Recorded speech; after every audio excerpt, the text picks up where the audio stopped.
Salut les amis, enfin on démarre ce chantier à Sainte-Maxime là depuis le temps que j'avais fait cette première vidéo. On devait démarrer le chantier au mois de novembre et finalement ça a pris du retard, on est au mois de février. Donc voilà, comme beaucoup de chantiers dans le neuf finalement ça prend du retard mais c'est pas grave, on est super motivé. Pour rappel en fait la vraie contrainte sur cette maison c'est que le client voulait à tout prix des gainables au rez-de-chaussée. Et j'ai tendance à le dire, c'est très compliqué. La meilleure solution c'était de mettre un système VRV qui était capable d'avoir beaucoup d'unités intérieures et donc on a mis beaucoup de tout petits gainables dans chaque zone. C'est un peu plus cher mais c'est cool surtout parce qu'on peut du coup intégrer tout ça dans un plafond de rez-de-chaussée. Donc là, la galère qu'on va avoir, ça va être d'intégrer des gainables qui font 20 cm d'épaisseur dans un faux plafond qui est censé en faire 16, voire 14. Ça dépendra du plaquiste et de ce que lui il veut, parce que c'est un peu sa maison, c'est lui qui l'a construit. Moi, mes gars sont descendus avant moi en fait en début de semaine parce que je pouvais pas passer la semaine complète ici. Donc j'ai Clément, Karim et Tom qui sont descendus lundi, qui ont déjà commencé les réseaux, qui ont déjà commencé à voir un peu les contraintes qu'il y avait sur le chantier. Et donc je les rejoins, là on est jeudi, donc je vais avoir le temps de rester 2 jours avec eux, ce qui est déjà super. On va voir comment on implante convenablement du coup les gainables réellement,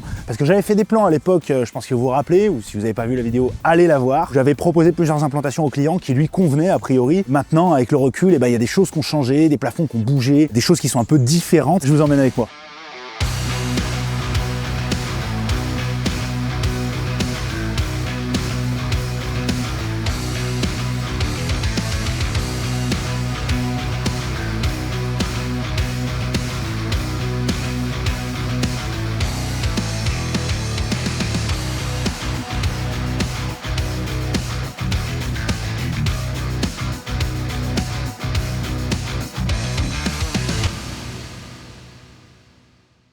Bon, Paul, il est dur, c'est son chantier, c'est sa maison, c'est lui qui l'a construit de ses mains, et faut dire ce qu'il est, il bosse vraiment proprement, elle est parfaite la baraque, et donc il a du mal à lâcher des centimètres, donc les plafonds, on a vraiment du mal à lui faire baisser, donc on a réussi à négocier avec lui, on va baisser au moins le plafond de la buanderie et du couloir. Comme ça, dans le couloir, on va pouvoir mettre le gainable de la salle de sport. Au moins, on baisse pas du tout le plafond dans la salle de sport. Il nous fera juste une soffite au fond de la salle de sport pour faire passer notre gaine en 160. Et notre gaine en 160 va pouvoir passer après la poutre et rejoindre la bouche qui est vraiment pile au-dessus de la fenêtre. Pour le gainable du séjour, je l'ai retiré du séjour, je l'ai mis à cheval, on va dire aux 3/4 dans la buanderie, de manière à éviter de baisser le plafond du séjour. Le gainable de la chambre du rez-de-chaussée, on l'avait mis dans le dressing, finalement il a pas bougé, donc c'est bien. On arrive à passer notre gaine sous la poutre, ça restera discret, on va pouvoir amener la bouche aussi au-dessus de la fenêtre, comme les autres, donc ça va être nickel. On mettra notre grille de reprise dans le dressing, comme ça en fait finalement il aura rien en apparent dans sa chambre. Il aura juste le thermostat à l'entrée de la pièce et le diffuseur au-dessus de la fenêtre. Bon, pour le gainable de l'entrée, lui c'est compliqué à intégrer parce qu'on a aussi la boîte qui permet de distribuer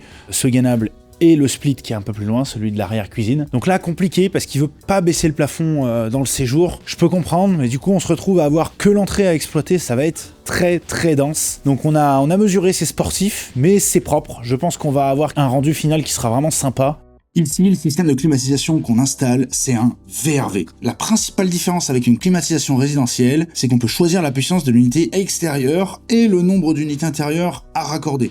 On n'est pas limité comme sur les petits équipements. Sur ce chantier, j'ai choisi une grosse unité extérieure de 15 000 watts capable d'alimenter 5 gainables plus une unité murale. Et techniquement, la grosse différence, c'est le réseau. Au lieu d'avoir 2 tuyaux par clim, j'ai un seul réseau principal, plus gros, en arborescence. Et au fur et à mesure, je viens connecter mes antennes et mes boîtes sur ce réseau. Sur ce réseau, on retrouve des refnets. En clair, ce sont des dérivations qui permettent de repartir vers d'autres branches, et donc de séparer le réseau. Par exemple, partir à l'étage ou une deuxième partie du rez-de-chaussée. Ensuite, j'ai les boîtes de communication qui me permettent de communiquer entre les unités extérieures VRV qui communiquent en bus et des unités intérieures résidentielles qui communiquent en 4 fois. Comme prévu, l'unité extérieure, on l'a positionnée derrière le local piscine. Le client nous a prévu une dalle de 3 mètres par 70. Donc Clément part de l'unité extérieure et il s'arrange pour mettre un maximum de dérivation dans le local piscine. L'objectif, c'est que tout reste accessible. Si un jour il y a une fuite, on n'a pas besoin de démonter un faux plafond dans la maison. Dans le local piscine, Clément positionne 2 dérivations et une boîte qui permet d'alimenter 3 unités intérieures. Celle de la chambre,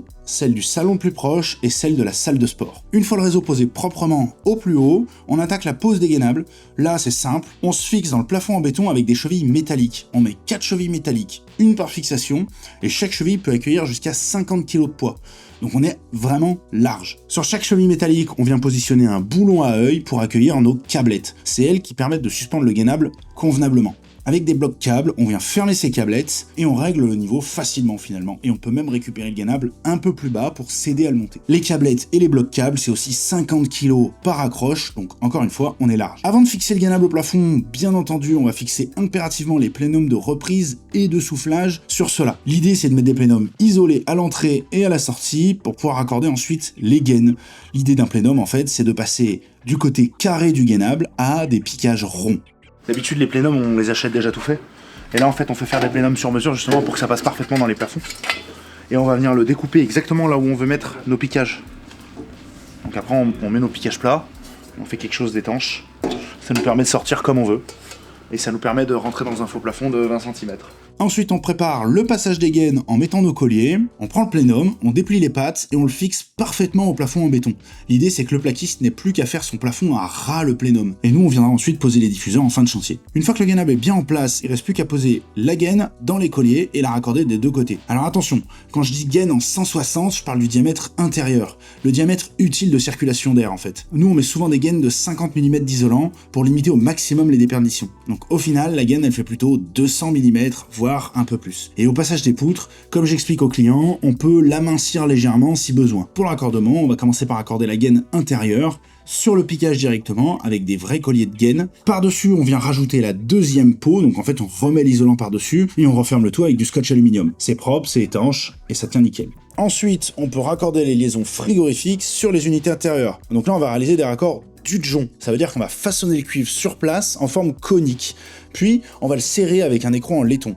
Ces raccords, ils sont étanches sans joint. Après ça, on raccorde nos dérivations et nos boîtes. Donc les dérivations, c'est uniquement du cuivre, il suffit donc de les braser, et pendant le brasage, on met un petit filet d'azote pour éviter la calamine à l'intérieur. En gros, ça évite la fumée noire, et surtout les dépôts qui pourraient ensuite circuler dans le réseau. Les boîtes, celles qui permettent de répartir vers les unités intérieures, elles aussi, elles se brasent. Même principe, on met un filet d'azote pendant la chauffe pour éviter la formation de calamine.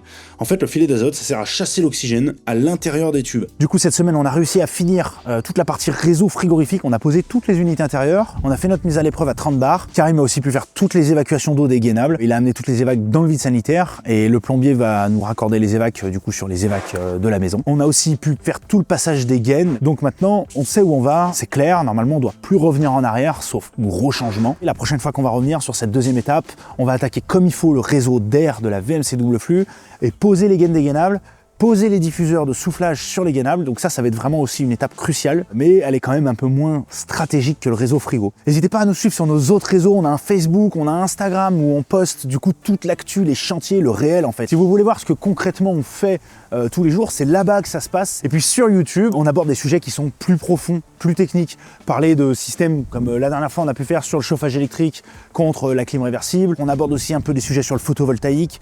Donc n'hésitez pas à nous rejoindre sur toutes nos plateformes, Facebook, Instagram, YouTube. Et ben on se voit à la prochaine étape en tout cas. Allez, ciao!